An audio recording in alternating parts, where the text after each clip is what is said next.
is K-12 Science Framework? Tingnan natin. K-12 Science Framework outlines what students from kindergarten to grade 12 should know, how they should learn it, and why it matters. Why is it important? Alamin natin. In a rapidly changing world, students need more than just facts. They have to think like a scientist. To question, explore, observe, and solve real-world problems. Then, who benefits from it? Let's dig deeper. All of us can benefit because most of the time we tend to ask a big question and we seek a real answers. And also, we want to prepare for our futures. Wow, that's interesting. Now, let's talk about the three core elements. Understanding and applying scientific knowledge.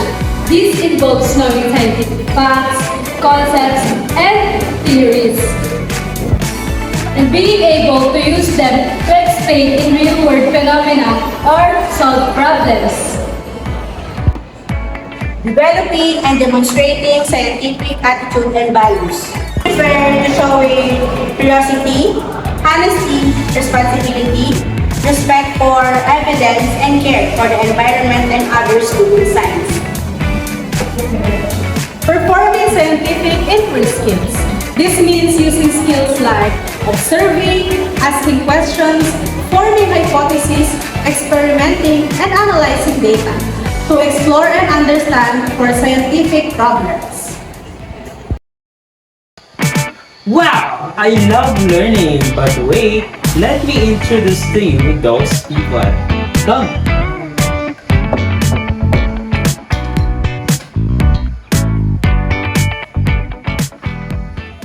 Angelica, as the critical and creative problem solver. Daniela, as the responsible for steward of nature. Justin, as the innovative and inventive thinker. Janet, as the informed decision maker. Melissa, as the effective communicator.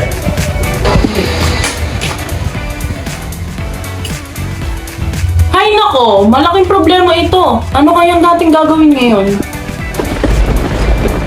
Tingin ko dahil sa lakas ng ulan kaya nawalan ng power. May flashlight and power bank ako ito. Dahil ito ang paunahing kailangan sa ganitong sitwasyon. Isarado na natin itong mga bintana. At alisin natin yung mga nakasaksak. Ngayon naman guys, pag-usapan natin kung paano tayo makapag-save ng energy. This is a good real-world reminder.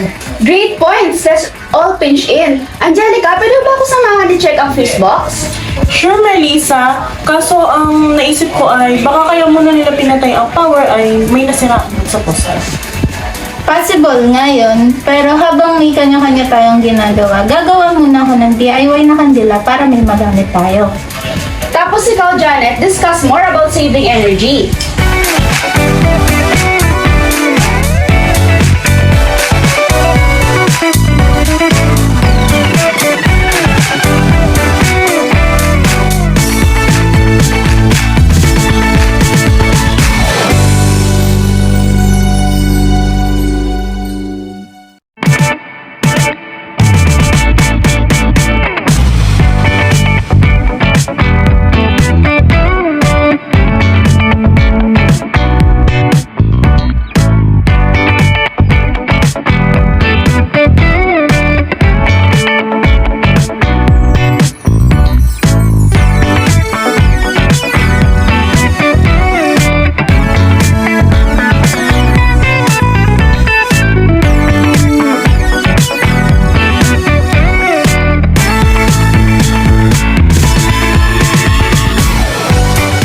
Isusulat ko muna lahat ng ginawa natin.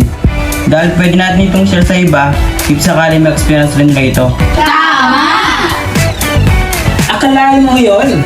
Sa simpleng pagkawala ng power ay makapagbibigay pala ito ng kaalaman sa atin. Well, according to DepEd number 210 of 2019, Policy Guidelines on the K-12 Basic Education Program, this DepEd order gives more detailed policy, guidance on how the K-12 program is to be implemented across all stages. It includes principle of curriculum design, learner-centered, inclusive, contextual, inquiry-based, and etc., which are essential to how the science framework is organized. I hope learned something. When teachers guide, Students explore and parents support. Science framework comes to life. Together, We raise thinkers, innovators, and responsible citizens.